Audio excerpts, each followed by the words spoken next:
So I watched Thunder Force. It had Melissa McCarthy's face in it, the posters looked really bad, and everything that I looked at that movie just screamed laziness from beginning to end. Even the trailer itself, the logo, the name, the costumes, and the people involved. So I thought, hey, I haven't put myself through pain and suffering in a while, so why not now? So here we are talking about Thunder Force, the latest, I don't want to say movie, the latest thing that Netflix has decided to give somebody a full fat paycheck for, and then we get Thunder Force. Also, you can't say it like Thunder Force. I didn't say Thunder Force. And what the movie keeps telling us is that for us to say that name as many times as we can, because it just sounds so cool. It sounds very nice. Trust us, it's fine. Thunder Force! Ooh. I like it. To describe Thunder Force, according to what the IMDb, Netflix is telling me what it's supposed to be, it is a comedy, You guys brain my groin! action, starring Melissa McCarthy and Octavia Spencer, and sorry, the characters in this movie are so memorable that I preemptively set up IMDb on my phone because I knew I wouldn't remember anybody involved. So in the movie, besides Melissa McCarthy and Octavia Spencer, we have some real good talent. Well, Octavia Spencer is also fairly good in some other things that she's been in, but I'm mostly talking about Jason Bateman, Bobby Cannavina, the lady from Guardians of the Galaxy. All these people have been in quality, real movies that have solicited some sort of emotional reaction from you. But somehow, all of these people, I'm not including Melissa McCarthy in this because she just does whatever and it doesn't matter, who cares if it isn't really a movie. All of these people got together to make the laziest thing. This is gonna be in here before we hit the Lambo. Everybody wants a new mention, I guess, or maybe just a tax write-off in case this somehow fails, which it can't because Netflix already paid for those royalties to be the only person in the world to be able to have the right to say that they're streaming Thunder Force by the director, the acclaimed director of movies like Tammy, The Boss, Life of the Party, and Super Intelligence. And just looking at the posters and some of the footage of the trailers that I'm showing you right now, you might notice there's a lot of connective tissue between these other mistakes by Ben Falcone. Besides the fact that Melissa McCarthy is in all of those movies because, you know, she is his wife, it's all about let's make a fat person be in the role, and the joke is gonna be that they're fat and that they're gross and that they're awkward, monstrous beings. And I don't know if Melissa has caught on the hint that maybe Ben Falcone is trying to tell her something, because in every one of these movies, she's very unlikable. This one is actually the one that she's the least hateable, so I guess he's starting to warm up to his wife. The man is the director, the writer, and the producer. There's nobody in the making of this movie that can tell him what to do, what they want, or put any sort of pressure whatsoever for a quality product to be delivered at the end. So why wouldn't you phone in? Just it's fine, release it into Netflix, nobody's gonna watch it, everybody gets paid. But I watched it and I want answers. Knock, knock. Who's there? I'm an owl. From time to time, characters will open their mouths and dialogue will spill from the back of Ben Falcone's head into the screen, and my brain won't know if that was supposed to be a joke. There is an awkward pause there because I guess he just imagines that everybody watching the movie is dying from laughter at home. But I think most people, I would imagine, are just gonna be sitting there mostly confused of what they're even supposed to be laughing at. A lot of the times when you're watching a comedy, even when it's unfunny, you can tell what the joke was supposed to be. If it's badly delivered, badly structured, badly timed, you can still see it coming, you can see it fall flat on its face and go, wow, you have failed.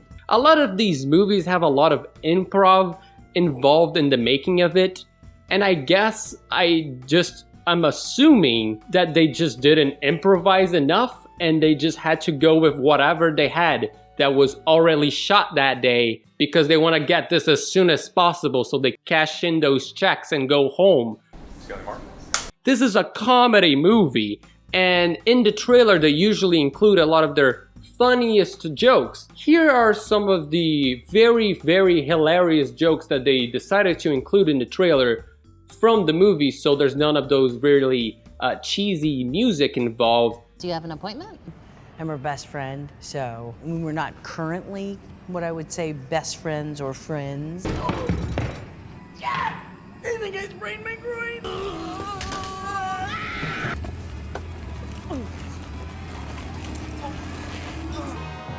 Those are the most humorous or most recognizable to your brain as something that was supposed to be a joke, and that's all they had. They not only just included those, but some of these are from the same scene, and this movie is however long it's supposed to be. It felt like a few days, but a lot of these are from like 3 specific scenes, and that's it.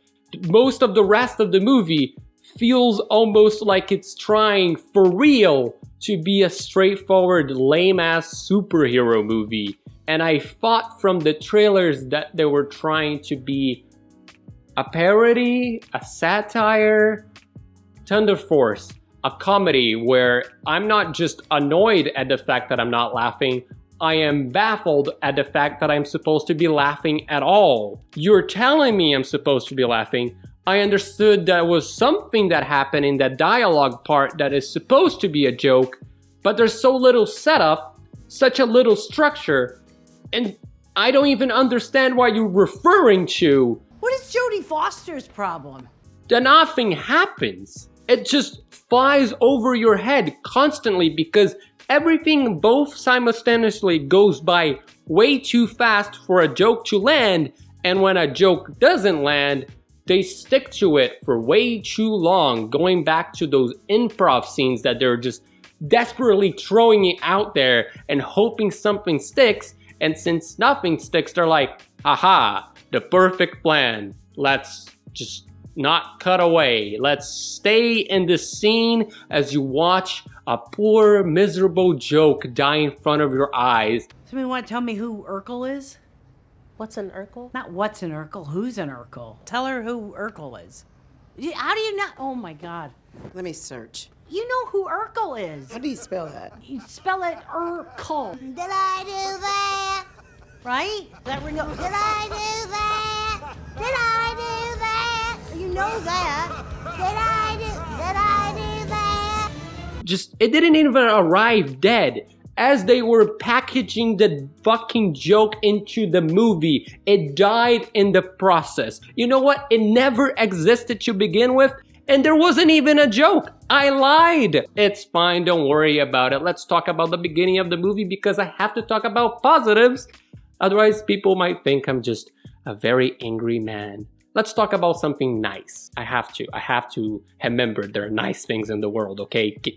Just give me this. Just give me this real quick and we'll be okay. So, in the beginning of the movie, we see 2 different actresses playing the same role as Melissa McCarthy. The funniest thing is the fact that these 2 young, inexperienced actresses or actors, whatever you want to call them, were both more charismatic and more able to deliver the funny dialogue than Melissa McCarthy, the person that keeps making these movies where she plays the same stock character that she plays everywhere else. The joke that I'm a fat person that can't get up. Oh, I'm so awkward.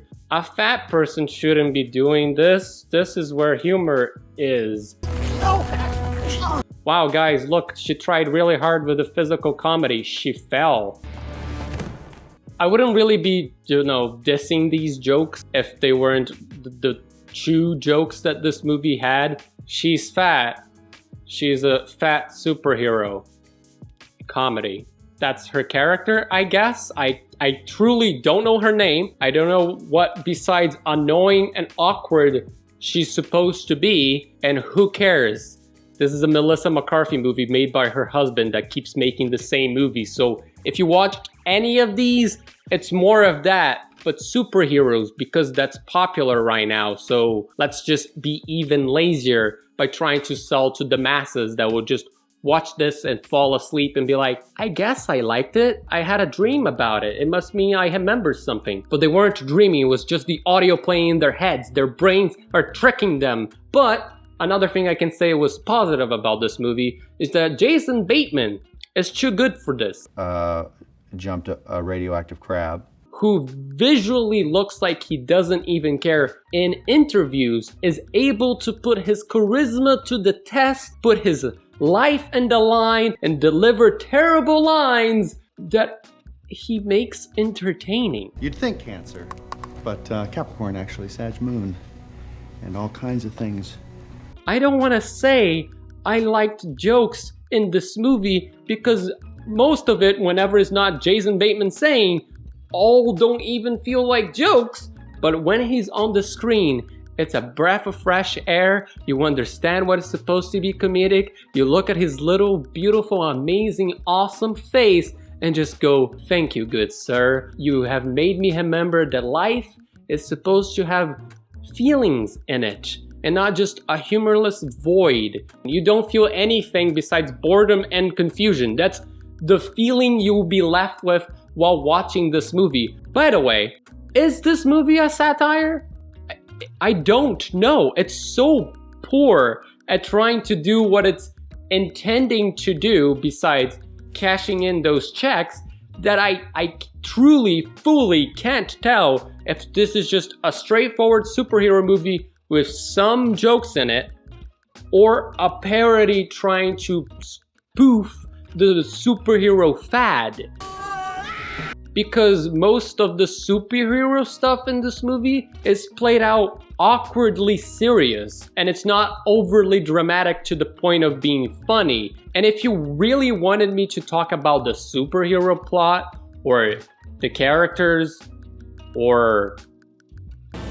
They don't care about the plot. Why would I? They don't care about the characters. Why would I? It's the same character from all of his previous movies put into a superhero outfit and then they're saying something new. Why would I even bother to talk about Melissa McCarthy's character? She can be swapped by anybody, and so can Octavia Spencer, that from time to time, she's completely gone. She's just not even present in the scene. You could fade her away from the movie slowly and you wouldn't even notice because she's just zoned out for some of the dialogue. By the way, Melissa McCarthy flosses.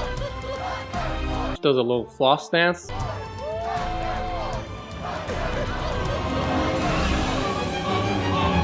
She also plays Fortnite. I am unloading all over this guy. Oh God, he's unloading on me. Wait, now he's building up all... And that's why you should like this movie. Because there is a soapy message that you should be nice to your kids. Am I too tough on you? And maybe they might get superhero powers. Don't watch this, please. It really wasn't that funny. It was mostly cringy given all of the references that kept insisting in putting in that movie because, you know, jokes are hard.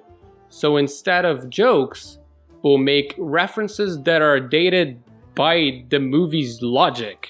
Did I do that? And I know that they think that's funny, but they still made those references even in the movie without the context of those being dated. What is Jodie Foster's problem? If you can't tell my overall thoughts on Thunder Force, I'll sum it up to you. It's bad.